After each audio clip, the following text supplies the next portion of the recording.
오늘 저녁에는 이삭의 순종에 대한 말씀을 나누면서 이삭이 순종했을 때 또 복받은 말씀을 함께 나누고자 합니다.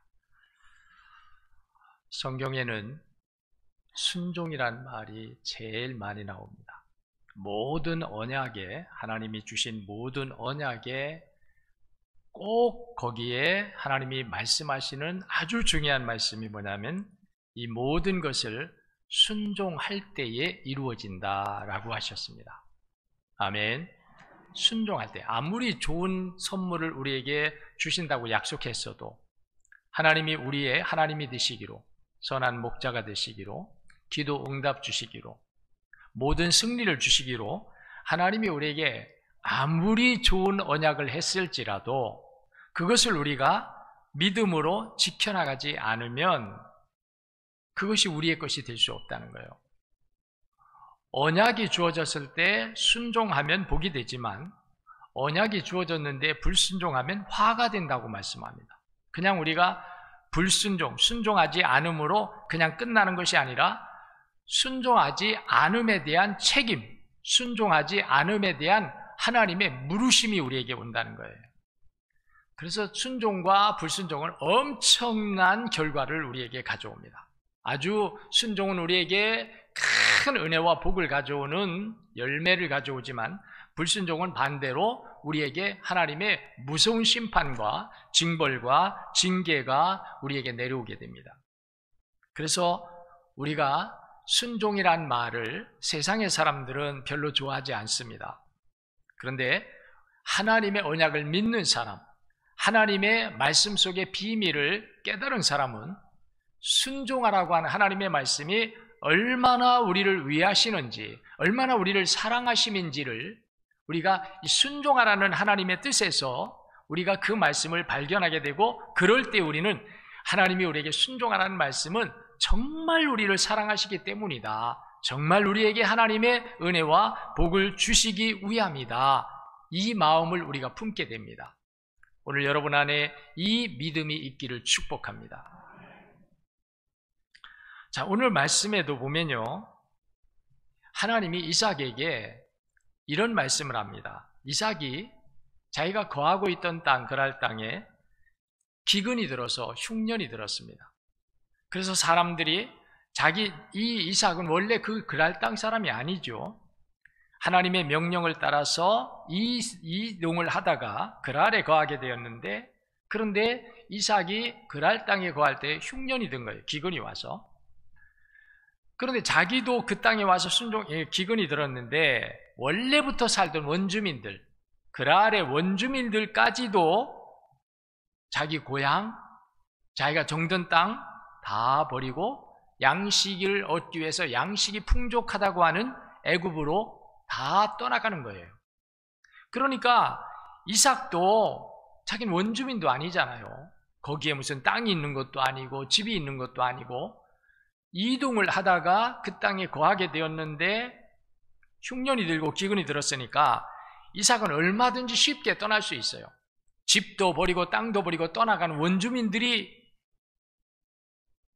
있는 그런 판국에 이삭은 얼마든지 떠나갈 수 있죠. 그래서 이삭도 다른 사람들처럼 그랄을 떠나서 양식이 풍족하다고 하는 애굽으로 갈 마음을 품었습니다. 내일이면 이제 이삭도 내가 내일이면 떠나야지 이러고 있을 때 그 밤에 하나님께서 이삭에게 나타났어요. 그리고 이삭에게 말합니다. 애굽으로 가지 말라. 내가 네게 명령하는 이 땅에 내가 머물면, 거류하면 내가 너에게 큰 복을 줄 것이다. 아브라함에게 약속했던 그 큰 복을 다시 한번 하나님이 이삭에게 되새겨주면서 내가 이런 복을 너에게 줄 것이다. 이 땅에 머물면. 지금 환경적으로 보면은 이삭은 그 땅에서 아무것도 기대할 수 없는 기근이 들어있는 땅이에요. 원주민들마저도 집과 땅을 버리고 애굽으로 가는 판국에 이삭은 말할 것도 없죠. 그 정도로 심한 기근에 들어있는 땅입니다. 그런데 하나님의 말씀이 그 땅에 머물래요. 희망도 없고 거기서 아무것도 얻을 수 없고 거기 머물면 죽음밖에 없는 그런 곳인데도 하나님은 이삭에게 머물라, 이 땅에 머물러라, 애굽으로 가지 말고 머물러라, 그러면 내가 너에게 복을 줄 것이다. 여러분, 환경을 택하겠습니까? 아니면 말씀을 택하겠습니까? 뭘 택하겠습니까? 뭘 택하겠어요? 오늘 이삭을 보면요, 분명히 우리가 가져야 될 믿음은 우리 눈앞에 환경은 가까워요. 환경은 우리 마음을 얼마든지 유혹합니다. 이 땅에 거하면 복을 받을 것 같고, 그리고 하나님의 말씀을 택하는 것이 우리에겐 손해가 되는 것 같고 어리석어 보이기도 하고 그럴 수 있습니다. 그런데 오늘 말씀을 보면 이삭이 어리석어서 하나님의 말씀대로 거기 머무른 것이 아니에요. 갈 데가 없어서 머무는 것도 아닙니다. 능력 없어서 머무는 것도 아닙니다. 왜 머무르느냐? 기근이 심하게 들어서 먹을 것이 없어서 원주민들마저도 다 떠나가는 그 땅에 왜 이삭이 머무느냐 하면 이삭은 하나님의 말씀을 믿었어요. 하나님의 말씀을, 하나님이 이삭 보고 너 거기 머물러라, 그냥 머무르라고 하지 않았죠. 그 머무르라고 하는 뒤에는 하나님의 놀라운 복을 주시면서 내가 이 복을 너희에게 줄 거니까 여기 머물러라 그랬어요. 그렇기 때문에 이 믿음을 가진 거예요. 환경적으로 보면은 거기서 먹을 것 하나 구할 수 없지만, 죽어야 되지만, 그런데 하나님의 말씀이 이 땅에 거류하면, 이 땅에 내가 머물면 내가 너에게 이런 복을 줄 것이다. 이삭은 환경을 보고 떠나가야 돼요. 환경을 보면. 그런데 하나님의 말씀 때문에 머무른 거예요. 오늘 우리도 이 믿음을 가져야 할 줄로 믿습니다. 환경을 따라가려고 하지 말라는 거예요. 아브라함과 조카 롯이 헤어질 때도 보면은 롯은 환경을 택합니다. 아브라함은 하나님의 말씀을 택해요. 그 당시로 보면요, 롯은 그렇게 생각했을 거예요. 내가 참 잘했다. 내가 수지 맞았다. 나는 복을 받았다. 나는 지혜로운 사람이야. 나는 뛰어난 사람이야. 삼촌 아브라함은 어리석은 사람이야. 내가 얼마나 똑똑한 사람인데, 내가 얼마나 잘 선택했는데.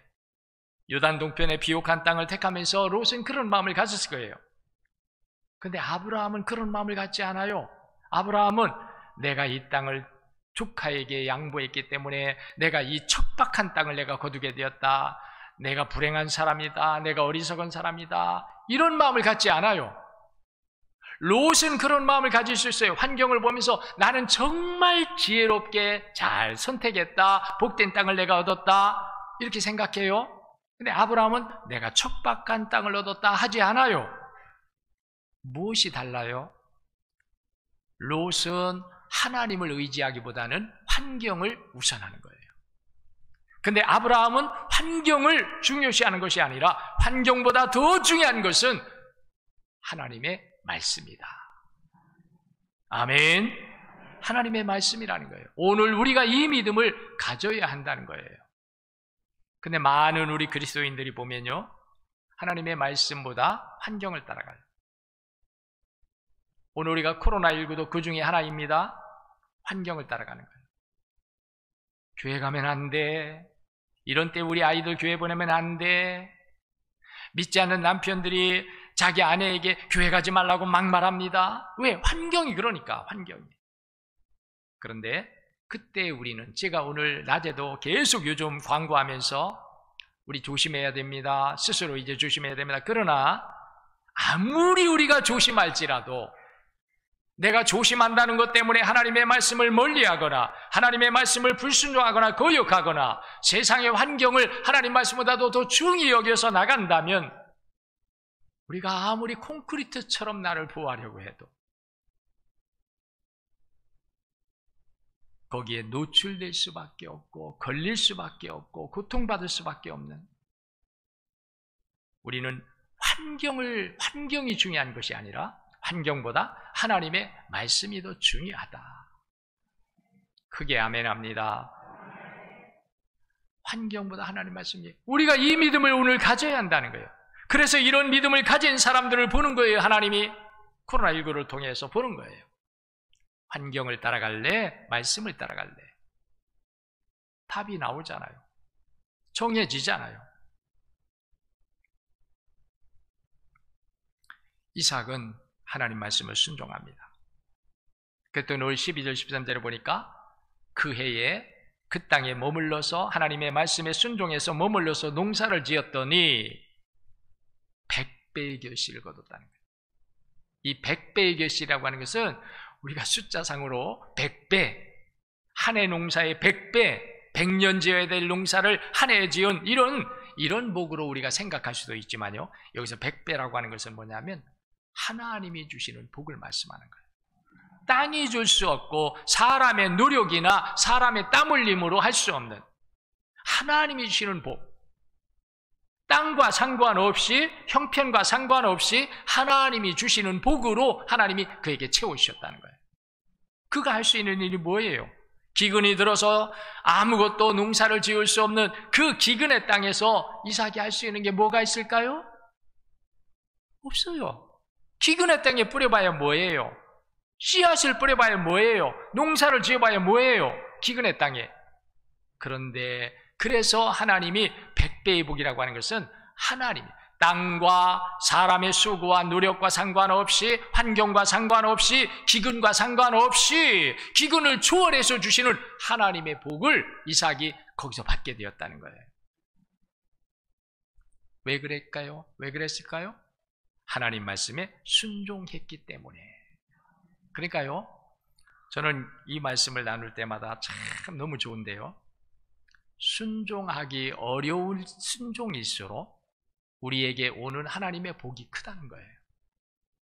믿으시기 바랍니다. 작은 순종, 우리가 쉽게 별로 고민도 안 하고 힘도 쓰지 않고 그냥 쉽게 순종할 수 있는 순종이 있어요. 이런 순종은 큰 복이 오지 않아요. 그런데 정말 어려운 순종, 정말 고난을 각오해야 되고 죽음을 각오해야 되고 쫓겨남을 각오해야 되고 하는 정말 순종하기 어려운 순종에는 우리가 상상할 수 없는 복이 우리에게 따라와요. 믿으시기 바랍니다.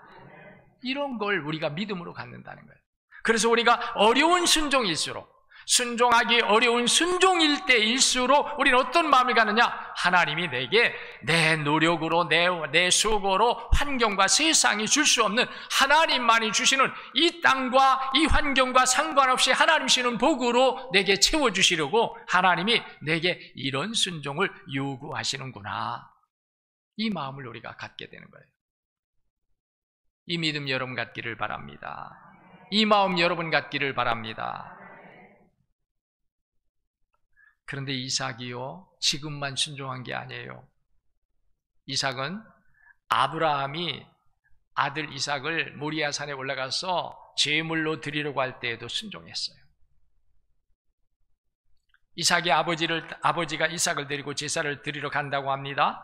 이삭은 영문도 모르고 아버지가 가자고 하니까 그냥 아버지 따라서 가는 거예요. 그런데 아버지가 어머니한테 말씀 안 하고 가죠.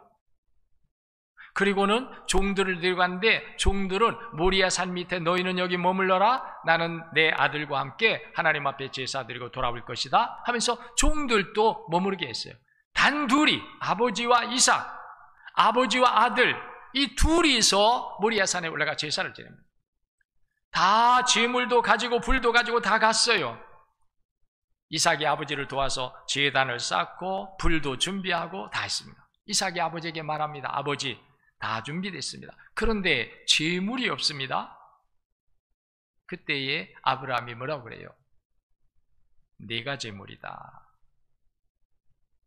제물을 이삭이 모를까요? 제물이 어떻게 되는 줄 모를까요? 제물은 불에 타 죽어야 돼요. 지금 불도 있고 제단도 쌓아져 있어요. 제물은 그 위에 올려놓고 불로 살라버리는 거예요. 그 제물을 이삭이 모를 리가 없어요. 그러면 아버지가 제물이 너다 그럴 때에 혈기왕성한 젊은 이삭은 늙은 아버지 아브라함을 얼마든지 밀쳐내고 나 안 죽을 거예요, 내가 왜 제물이 돼요, 그러면서 얼마든지 내려올 수 있어요. 근데 아버지가 내가 재물이다라고 할 때 이삭이 그 말씀에 순종해요. 내가 재물이야 라고 할 때 아무 말도 안 하고 이삭은 아버지가 재물을 자기로 삼은 것을 알고 재물이 되기로 하는 거예요. 반항하지 않아요. 불순종하지 않아요. 따지지 않아요. 아버지가 내가 재물이다라고 할 때 두말하지 아니하고 재물이 되는 거예요. 이게 순종인 줄로 믿습니다. 이게 위대한 순종이에요. 이런 순종을 누가 할 수 있어요? 하나님의 언약이 없는 사람은 순종할 수 없어요. 그래서 복을 받는 거예요. 그래서 하나님은 이삭을 통해서 복이 된다고 그랬어요. 아브라함에게 두 아들이 있습니다. 이스마엘과 이삭. 그런데 아브라함의 언약의 복이 누구를 통해서 이루어진다고 했습니까? 이삭을 통해서. 이삭을 통해 이루어진다고. 이스마엘을 통해 이루어지는 게 아니에요. 이삭을 통해 이루어진다. 왜? 하나님의 언약의 자녀이기 때문에. 그래서 우리는 순종하는 겁니다. 성경에 많은 하나님의 사람들이 나옵니다. 그 사람들의 공통점은 순종할 수 없는 순종을 했다는 거예요. 이게 하나님의 사람의 특징이에요. 순종할 수 없는 일을 순종하는 거예요. 오늘 우리도 그래야 될 줄로 믿습니다. 순종할 수 없는데도 순종하는 거예요. 하나님의 언약을 믿기 때문에, 하나님이 그렇게 이루실 것이기 때문에, 내가 순종할 수 없는 일을 순종할 때 내가 받을 수 없는 은혜를 받게 되고 내가 누릴 수 없는 하나님의 복을 누리게 된다는 거예요. 그래서 우리는 이삭처럼 순종의 복을 받아야 할 줄로 믿습니다. 이게 순종의 복이에요. 순종이 복입니다. 따라하십시다. 순종이 복이다. 크게 합시다. 순종이 복이다. 여러분은 순종을 빼놓고 복을 원합니다. 나는 순종하지 않으면서 복이 오기를 원합니다. 기도하지 않으면서 하나님이 내게 은혜 주시기를 원합니다. 헌신하거나 봉사하거나 희생하지 않으면서 하나님이 나의 하나님이 되어서 나와 함께 하시고 나를 세워주시고 나를 승리해 주시고 나를 귀하게 만들어 주시고 영화롭게 해주시기를 우리가 바라요. 나는 하지 않으면서, 나는 가지 않으면서. 오늘 사랑하는 우리 성도님들에게 권합니다. 이제는 순종에 대한 생각이 바뀌어지기를 바랍니다. 순종에 대해서 부정적으로 생각하고 순종이라는 말을 들으면 이것은 옛날 설교하는 것처럼만 생각하고 오늘 이 시대에 누가 순종하느냐, 이 순종이란 말은 고리타분한 말이고 옛날에 쓰던 말인데 지금 이런 말한다, 이렇게 여러분들이 부정적으로 보지 마세요. 지금 왜 하나님의 진노가 임합니까? 왜 이 세상 마지막 때가 될수록 흉흉하고 패역한 일들이 일어납니까? 우리의 순종, 우리의 불순종 때문입니다. 세상은 점점 더 앞으로 불순종할 겁니다. 앞으로 더 많은 어려운 일들이 올 겁니다. 우리가 교회 나오기 어려운 일들, 하나님을 신앙하고 하나님을 순종하기 어려운 일들이 앞으로 점점 더 펼쳐질 겁니다. 그때 여러분은 어떻게 하시겠습니까? 환경을 따라가겠습니까? 세상을 따라가겠습니까? 사람의 소리에 따라서 여러분들이 선택해서 가겠습니까? 지금 하나님은 우리에게 이런 말씀을 하시는 이유가 앞으로 하나님이 펼쳐가실 미래의 세상을 하나님은 아시기 때문에 그때를 위해서 우리를 지금 준비시키고 그때를 위해서 우리가 믿음으로 단단하게 단장되고 그런 일들이 와도 흔들리거나 의심하지 아니하고 믿음으로 이겨나가시기를 바라시기 때문에 하나님은 미리 우리에게 말씀하시는 줄로 믿으시기를 바랍니다. 미리 말씀하는 거예요. 앞으로 그런 세상이 될 것을 하나님은 계획을 가지고 있어요. 알곡과 쭉정이를 가르시려니까 하나님이 점점 더 우리가 순종하지 않으면 안 되는 어려운 일들을 하나님은 마지막 때를 향하여 갈수록 이런 일들을 우리에게 주신다는 거예요. 그래서 하나님은 우리에게 지금 순종을 말씀하는 것이고 순종의 훈련을 하라고 순종의 믿음을 가지라고 우리에게 말씀하시는 줄로 믿습니다. 그냥 하시는 게 아니에요. 하나님은 이미 다 계획을 가지고 계세요. 하나님은 우리가 알지 못하는 10년, 20년, 100년 후에 모든 계획을 하나님은 다 하나님이 가지고 계셔요. 그 하나님의 계획대로 세상은 움직여요. 하나님의 계획대로 세상은 나아가요. 세상이 세상을 만드는 것이 아닙니다. 사람이 세상의 역사를 만들어가는 게 아닙니다. 하나님이 다 가지고 계신 거예요. 하나님이 가지고 계시면서 하나하나 이루어 가시는 거예요. 그 계획을 알기 때문에 하나님은 지금 우리에게 순종의 훈련을 하라고 말씀하십니다. 이삭과 같이 순종해라. 순종은 어렵지만, 순종은 힘들지만 순종 후에 오는 하나님의 복이 있다. 순종은 힘들지만 하나님이 우리에게 언약하신 하나님의 은혜가 있다. 그래서 우리에게 말씀하시는 줄로 믿습니다. 순종하시기를 축원합니다. 순종을 멀리 하려고 하지 마세요. 순종을 가까이 하면서, 순종은 하나님의 능력이고 하나님의 복이다. 하나님이 우리에게 앞으로 순종으로 이겨나갈 수 있는 일들이 많기 때문에 우리에게 지금 순종을 요구하신다는 이 믿음의 자세를 가지고 나가시게 되기를 축원합니다. 기도하겠습니다.